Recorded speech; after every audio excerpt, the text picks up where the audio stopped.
Assalamualaikum warahmatullahi wabarakatuh. Har'a gaafii keessan irratti gaafii nama tokko irratti hundaa'een barnoota tokko qabadhee isiniif dhiyaadhee barnoota kana irratti namoonni akka hammeenyatti hin yaadne akka hammeenya wal irratti hin hojjenne jechuudha. Maaliif barnoonni irra barsiisuu deemu kun karaa hamaadha jechuudha. Nama ittiin xalafuu danda'a namni jechuudha. An garuu koomentii kana akkuma argitan waan namtichi kun na gaafateen deebisaaraaf jechuudha. Feesbuukaan hin banadhee TikTok kiyyaa jedhe lakkoofsa irratti godheen ture Facebookni kiyya sin gubatee lakkoofsi kiyyas na jalaa gubatee TikTok immoo hoggan update godhuu keessaa na baasee jedhe TikTokin garuu update goonaan keessaa sin baasu yoo hin beekne garuu akka itti keessaa baasee mucaa kana kanaaf akka itti seenuu danda'u na gaafate jechuudha. Akkamitti seenuu danda'a? Fakkeenyaaf iimeelii already TikTok Facebook isaa jalaa gubateera lakkoofsi isaa jalaa gubateera. Akkamitti seenuu danda'a TikTok isaa?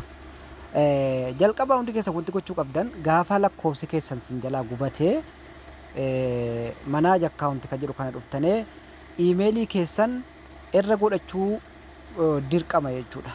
Already lakkoofsi gubannaani koodii sin gaafata jijjiiruu hin dandeessanu lakkoofsa jechuudha. Kalas dhumeeranni iimeelii irra godhattan jechuudha. Iimeeliis kanaan fayyadamtanii sana godha paaspoortii isa irra godhattan jechuudha. Kana ni beektan jedhee yaada isinuma yaadachiisuudhaaf malee. Xayyibaa immoo namtichi kun akkamitti seenuu danda'a? Haalan sin agarsiisu kan ammoo of eeggannoo godha namni jechuudha nama wal xalafuu danda'a. Kanaaf nama irratti hammeenya yaadinaa isinin jedha. Mee sin agarsiisa jechuudha. Eshi amma TikTok waan isa ajaa'ibu TikTokii nama baay'ee ilaalaan ture nama Facebookaan banate jechuudha. Nama Facebookaan banate ilaalaan ture irratti sin agarsiisufanii malee xalafuufi miti jechuudha. Walumaan laallaa amma intaloon kuni Facebookaan banattee jirti jechuudha. Tuman deemuun argee tokko tokkoon tuman laaluun argee intaloon kun Facebookaan banattee jirti. Amma maal gochuu qabda namticha kanaafaniin fakkeenya godhaadha jechuudha. Maqaa kan kee kooppi goota jechuudha. Amma harkaan qabdeennaan kooppi godha. Akkuma asirratti argitan kooppi godheen jira jechuudha. Maqaa username qofa kooppi goota jechuudha. Amma ati iimeeliin qabdu Facebook kee gubateera lakkoofsan qabdu garuu TikTokan kee deeffachuu barbaadda. TikTokin keessa nalaxxee saarchi gooteetii maqaa kan kee kooppi goota.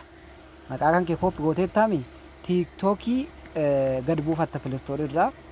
Sana booda anamma intala kana xalafuufi miti sinuma agarsiisufanii sana booda TikTok seentaa bakka inni banachuudhaaf phone numberii iimeelii googilii feesbuuka tiwutarii waan jedhu kana ati hin qabdu amma fakkeenyaaf waan ittiin banatte hin qabdu maal gochuu qabda tuqaa mallattoo gaafii gubbaa kana jirti jechuudha. Mallattoo gaafii gubbaa kana cuqaafta jechuudha. Sana booda maal gootaa log in kan jedhu kana isa yeroo jalqabaa cuqaafta jechuudha. Sana booda asirratti TikTok username kan jedhu kana fiddeetii maqaa amma kooppi goote asirratti paste goote jechuudha. Sana booda paste goote next goote barbaachifta. Sana booda Facebookaan akka banatte Facebooka sana sii baasa jechuudha. Ati Facebooka sana hin qabdu maal gochuu qabda okkeetti goota fakkeenyaaf hin cuqaasta. Sana booda haala kanatti si barbaada. Haala kanaan TikTokii abbaa fedhe jechuudha waan inni ittiin banate lakkoofsaan ta'u iimeelii baruu dandeessan. Iimeelii gaafa Facebookni kun ittiin banamuurra koodii siif erga obboleessa kiyya karaa gabaabaa jechuudha. Iimeelii gaafa Facebooka kana ittiin banattu amma isin Facebookumaan login goote jechuudha intaloon kun. Facebookumaan login gootee seente. Garuu iimeeliin si maanni jalqabni isaa aadha akirri isaa 8 jechuudha. 8 gmail.com isa kanarra Facebookaa miti amma laal isa iimeelii kanarra dhaqee koodiin galaaf jechuudha. Amma intala kanaaf koodiin dhaqee Facebooka sii osoo hin taane iimeelii siirra dhaqee galaaf jechuudha. Isin egaa amma yookaan namni isii bira jiru kun osoo iimeelii siirraa koodii sana naaf ergee qaxxitaan TikTokii sii osoo siin hin beekin seenuu danda'a jechuudha. Haala kanaan namoonni baay'een fakkeenyaaf hiriyoottan waliin haasa'an jaalalleewwan otoo hin beekiniin TikTokii walii seenuu ni danda'an jechuudha. Karaa gabaabaadhaan seenuu hin danda'ani. Amma intaloon kun jechuudha namni sii bira jiru kun iimeelii sirratti isin feesbuukaan banattee akka feesbuukaan banatte beekti malee iimeeliin beektu. Iimeelii sirraatu namni koodii sana deebisee ammaasumaan seenamuu danda'a. Namtichi kana na gaafattes haala kanatti qaxxitaa seenuu dandeessa jechuudha. Amma koodiin already ergamee jira jechuudha. Yoo feesbuunis jalaa gubatee lakkoofsi kan kee gubatee garuu iimeelii gaafa feesbuuka sanaan banamuu yookaan iimeelii feesbuukni sun irra jiru asirratti akkanatti si baasennaan qaxxitaa banachuu dandeessa. Inni kan biraa immoo yoo kana hundaan qabne kana hundaa yoo hin qabne need help ka jettu kana gara gadii kana jirti ilaali si kana cuqaafta jechuudha. Need help ka jettu kana cuqaafta.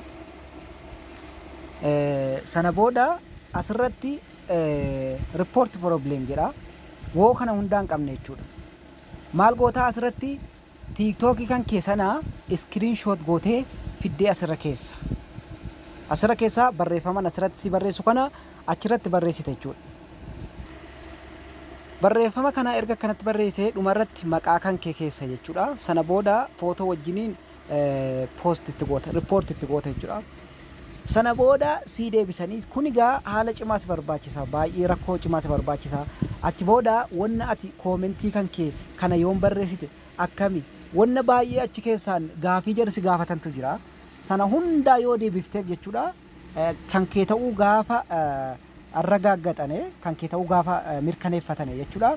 TikTok kan kee karaa ati ittiin deeffattuun siif himan jechuudha yookaan siif deebisanii kana jechuudha. Haala kanaan deeffachuu dandeessanii nama immoo intala finaansiniin jechuu barbaada kanuma fayyadamee namni immoo wal xalafuu danda'a.